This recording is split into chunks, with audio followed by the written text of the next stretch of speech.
E aí, querido amigo, querida amiga, nos encontramos mais uma vez para continuarmos aqui a nossa meditação diária. Chegamos à 12ª lição e já estamos na penúltima. Olha só, está passando rápido, né? Quantas coisas maravilhosas nós aprendemos. E eu agradeço você que esteve comigo todos esses dias compartilhando esse vídeo com outras pessoas. Você, acredite, você me ajudou a pregar o Evangelho nesse trimestre acerca desses assuntos que aqui estudamos. Muito obrigado de coração, que Deus recompense os seus esforços, tá bom?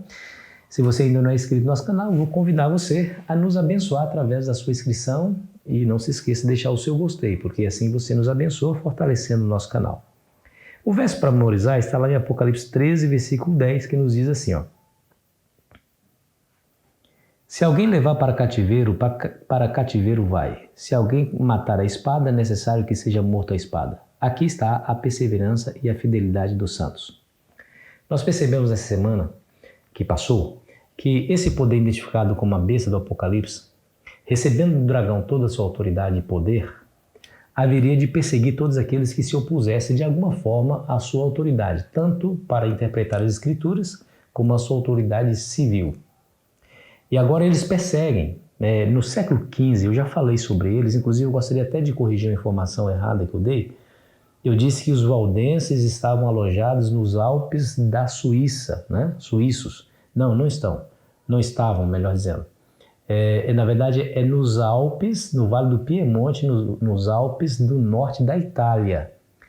Essa comunidade, os valdenses, foi terrivelmente perseguida pelo exército da Igreja Romana. Eles se opuseram à Igreja Romana por conta de que a Igreja Romana estava ensinando coisas que o Evangelho ensinava. Por exemplo, veneração de imagens, intercessão dos santos. Isso nunca foi ensinado pelas Escrituras. Nós já vimos aqui que há um só mediador entre Deus e os homens, Jesus o homem, está lá em 1 Timóteo 2, versículo 5. Então, nós percebemos que pela história, por conta dessa discordância doutrinária, veja você, por causa dessa discordância doutrinária e por conta da sua persistência dessa comunidade de pregar a verdade como ela está nas Escrituras, essa comunidade foi terrivelmente dizimada. No ano de 1488, o exército da Igreja Romana descobriram aí a sua comunidade lá nos Alpes do norte da Itália, no Vale do Piemonte, Vale de Loise, e ali tinha uma verdadeira comunidade, tinha igreja, tinha casas, e na igreja, que era uma caverna que só tinha uma entrada na frente para adentrar o salão e uma pequena abertura em cima, eles chegaram quando eles estavam reunidos na igreja adorando a Deus e fecharam a entrada de maneira que quem estava dentro não podia mais sair. E daquela abertura em cima, eles atearam fogo de cima para baixo e mataram violentamente e cruelmente aquela comunidade, dizimando aquela comunidade inteira. Isso no ano de 1488, mas não parou por aí. No século XVII, de 24 de abril de 1655, outro massacre aconteceu, só que de amplitude maior, inclusive. Diz aí a história que o Duque de Saboia enviou 8.000 soldados para o território dos valdenses e obrigou os seus moradores a receber os soldados na sua própria casa. Porém, isso era uma armadilha. Por quê? Porque eles queriam dizimar aquele povo. Então, às 4 horas da manhã do dia 24 de abril de 1655, houve um sinal onde os soldados assassinaram cruelmente aquela comunidade inteira. 4.000 fiéis foram dizimados naquele mesmo dia. Queridos amigos, deixa eu lhe dizer uma coisa. As Escrituras nos orientam acerca desses eventos e nós não podemos fechar os olhos a respeito deles, nós não podemos ignorá-los.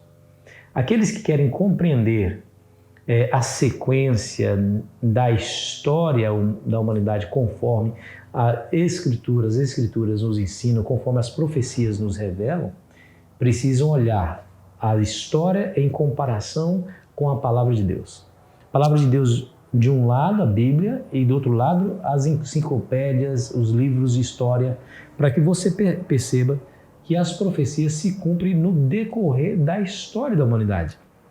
Bom, eu quero dizer para você que esses atos nunca foram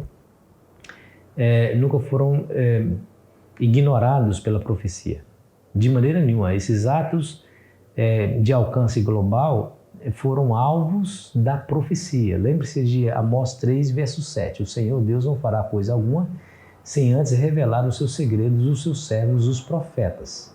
Então nós percebemos que o Senhor avisou antecipadamente à sua igreja o que haveria de acontecer. E esses atos nocivos, violentos contra o povo de Deus estava no bojo da profecia. Bom, a marca da besta é o último elo nessa onda de perseguição, nesse ódio que esse poder apóstata, identificado como a besta do Apocalipse, tem contra a igreja de Deus. Essa marca da besta é um sinal de autoridade, ou seja, quem recebe esse sinal está concordando que a besta realmente deva ter autoridade, que ela realmente tenha essa autoridade. É como você se dobrar diante de um império e aceitar que esse império domine sobre você. E a marca da besta é exatamente isso, um sinal de autoridade desse poder sobre você, sobre a sua família. Ou seja, você vai fazer algo que vai te levar e vai te linkar com esse poder apóstata, que é o poder da besta. Então é o último elo de uma cadeia ímpia de perseguição religiosa. Isso vai acontecer no futuro próximo. Assim como foi revelado, veja, foi revelado isso lá para o apóstolo João, no primeiro século. E nós estamos falando aqui de perseguições que aconteceram no 17º século.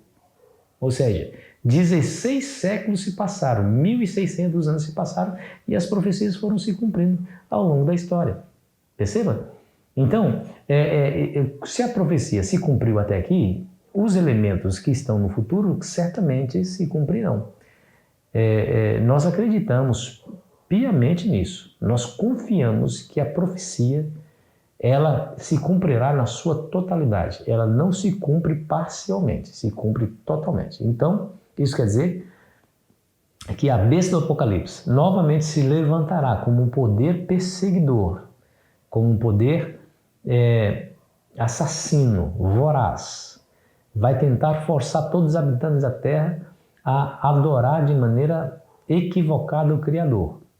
Mas adorar ao Criador, e na verdade eles vão querer que adorem a eles mesmos, ou o seu sistema. E quem não se curvar diante desse sistema apostatado, certamente irão sofrer a penalidade imposta por ela. Como disse aqui em Apocalipse 13, versículo 10, que foi nosso verso para memorizar. Aqueles que devem morrer a espada morrerão. Está falando daqueles que morreram na Idade Média sob esse poder destruidor, avassalador, enganador e cruel do poder da besta do Apocalipse. E nós vamos ver nessa semana, querido amigo, querida amiga, o desenrolar de todas essas coisas. Vamos falar sobre o selo da besta de maneira muito mais profunda. E você não pede por esperar as bênçãos que nós iremos receber do estudo dessa semana. Por ora, a minha oração é que Deus lhe guarde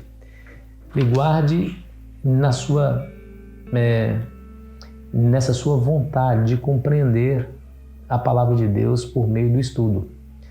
Eu peço a Deus que a luz da palavra de Deus entre cada vez mais no seu coração, de maneira que você se torne alguém que vai ser usado por Deus para levar esse evangelho avante. Querido amigo, querida amiga, acredite, estudar a palavra de Deus, descobrir todas essas coisas, nos farão, primeiro, conscientes do que nos reserva o futuro, mas também nos darão certeza do amor, do cuidado e da proximidade da vinda do nosso Senhor Jesus. Se alegre com essa notícia, que Ele está vindo para te buscar. Logo, logo, as suas provações encontrarão o seu final e você terá descanso eterno em Cristo Jesus. Vamos orar? Querido Pai, nos ajude, Senhor, para tanto, através do Teu Espírito habitando em nós. Que a nossa fé não desfaleça, que a nossa confiança seja inabalável, que ainda que o mundo caia, que nós possamos olhar para o céu com confiança de que muito em breve o nosso Senhor virá para nos buscar, para nos levar para um país onde habita a justiça. Pedimos humildemente em nome de Jesus. Amém. Foi muito bom estar com você. Amanhã começaremos o nosso estudo propriamente dito e fico esperando você antecipadamente. Ansiosamente, melhor dizendo. Aproveite bem o seu sábado na presença de Jesus e de seus familiares e amigos.